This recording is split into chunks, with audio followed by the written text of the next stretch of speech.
guys, we're back again from another video of mine. Nagawa tayo ng commentary video about comparing with the original Hot Wheels car versus the fake low quality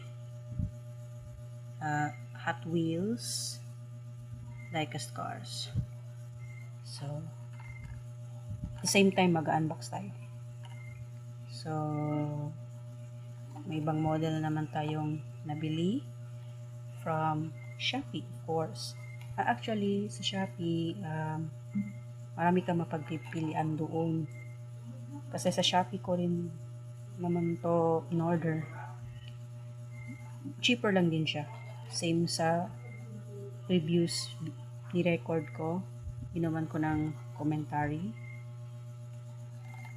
Yun nga lang, magkaiba lang yung same lang yung manufacturing, pero yung packaging lang, yung box niya at saka yung model inside. So itong napili ko is classic vintage car. So hindi lang ito, marami to sila, nakita ko doon sa shop, saan ako nag-order nito. So sa mga basic collectors, sa mga beginners, sa mga starters na kagaya ko na nahilig sa mga diecast cars, yung nag-umpisa pala mag-collect, pwede kayo mag-order sa Shopee. So marami to doon. While on stock pa po yung mga cars nila, you can buy in Shopee. Pwede kayo mag-order doon kasi mura lang siya. Sa mga hindi pa afford magbili ng mamahaling cars like the original Hot Wheels or the original Matchbox, you can buy this kasi cheaper lang, mura lang, despite of its quality. So start na tayo mag-unbox nito. So dito pa lang, masasabi mo pa lang sa box niya is medyo kulang yung details niya, yung contents niya in reflect to the car. Dapat kasi nakaspecify ko anong model. Ito lang yung nakalagay sa box, so wala siyang authenticity. Hindi din siya Hot Wheels, hindi din siya Matchbox, kasi magkaiba yung logo at saka magkaiba yung content ng box or cards nila. Ito kasi parang local lang talaga siya, locally made. Yung model lang is imitation from the original model, but the back itself is, masasabi mo talaga na hindi siya authentic.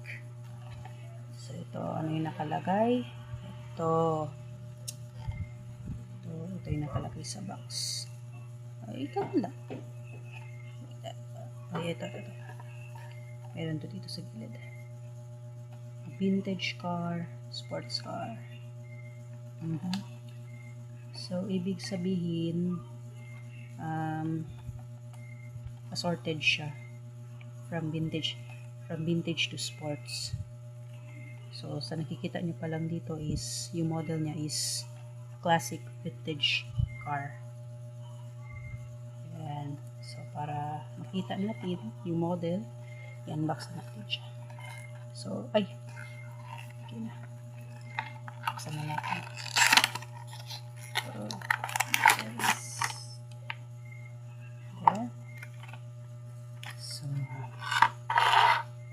there. Ganda. Okay na rin siya. Kahit local, kahit copy lang siya sa original na Hot Wheels, pero kuha naman din siya.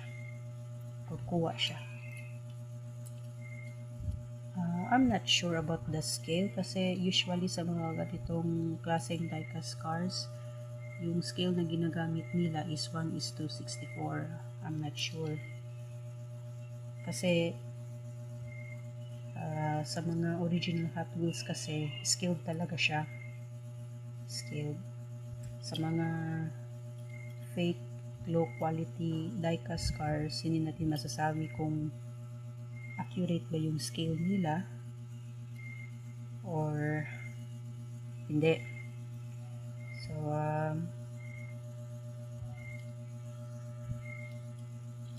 ito. Magaan. Same lang din. Same din sa ginawan ko ng commentary video. Yung sports na roadster car. Gaan. Unlike with the original Hot Wheels, yun, mabigat yun compared dito. Gaan. Yung quality ng cowl niya, quality ng metal is hindi siya gaano mabigat. Magaan yung timbang niya. And then yung chassis niya, same also. Walang nakalagay, walang naka-indicate. Kahit yung trademark, yung name, yung manufacturer, and the logo itself, wala. And then, screw pa rin ang ginamit. So, hindi siya nakapunch sa chassis. Metal cowl niya, hindi siya nakapunch. So, madali lang to siya maalis, madali lang siya ma-dismantle. So, hindi siya gaano ka-secure. So, may possibility, madali lang talaga masira. And then the cars, same pa rin. Parang basic lang yung design ng car. 5 spoke pa rin. Tapos yung prints ng decal niya, Fury. Same, Fury. Ito, yung lights niya sa likod, hindi siya masyado naka-detail. Hindi siya naka-paint. So, yun sa mga collectors ng mga die-cast cars.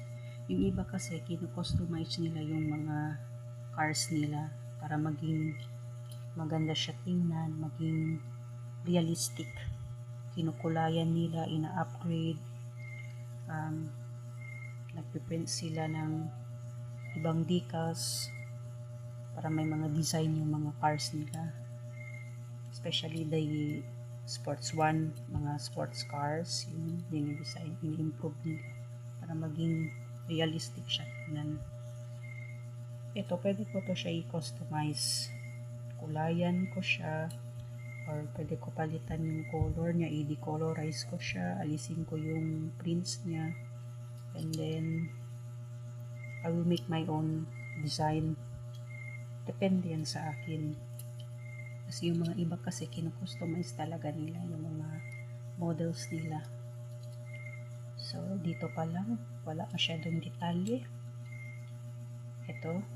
Ito, may detail yung front, yung bumper niya, pero hindi gaanong ka-detailed. Walang color. Pero naka-indicate naman yung lights. Yun nga lang, walang color. Ito. So, ngayon, yung windshield niya, naka-transparent talaga siya. Clear yung plastic na ginamit. And then, makikita mo na may upuan siya sa loob. At may steering wheel. Yan, may steering wheel siya. Makikita mo talaga yung details sa loob. So, yan. Hindi ko alam yung model nito, pero classic vintage car siya. Hindi ako sure. Baka Chevrolet to siya. Nasa baka Chevys, mga Cadillacs, some sort. Kasi hindi natin alam. hindi pa ako ganun ka-expert sa mga cars kasi sa dami ng mga cars, hindi mo talaga siya basta-basta ma-determine. You have to browse for it, you have to search for it para malalaman mo yung unit, yung model ng mismong car. Kaya nitong box, walang nakalagay ang name. So, mahirapan ka talaga. Kumbaga, ikaw pa yung mag-research kung ano ang model to. Maganda siya. Okay na rin to. Kahit cheaper. Okay naman yung takbo niya. Okay naman yung takbo niya. Okay naman yung gulong. Local lang talaga siya. Local and cheap. Pero okay na rin to sa mga starters, sa mga nagbibigita lang mag-collect. Kahit hindi naman siya original, pero kungkuha pa rin siya from the original. Ang kulang lang dito is details.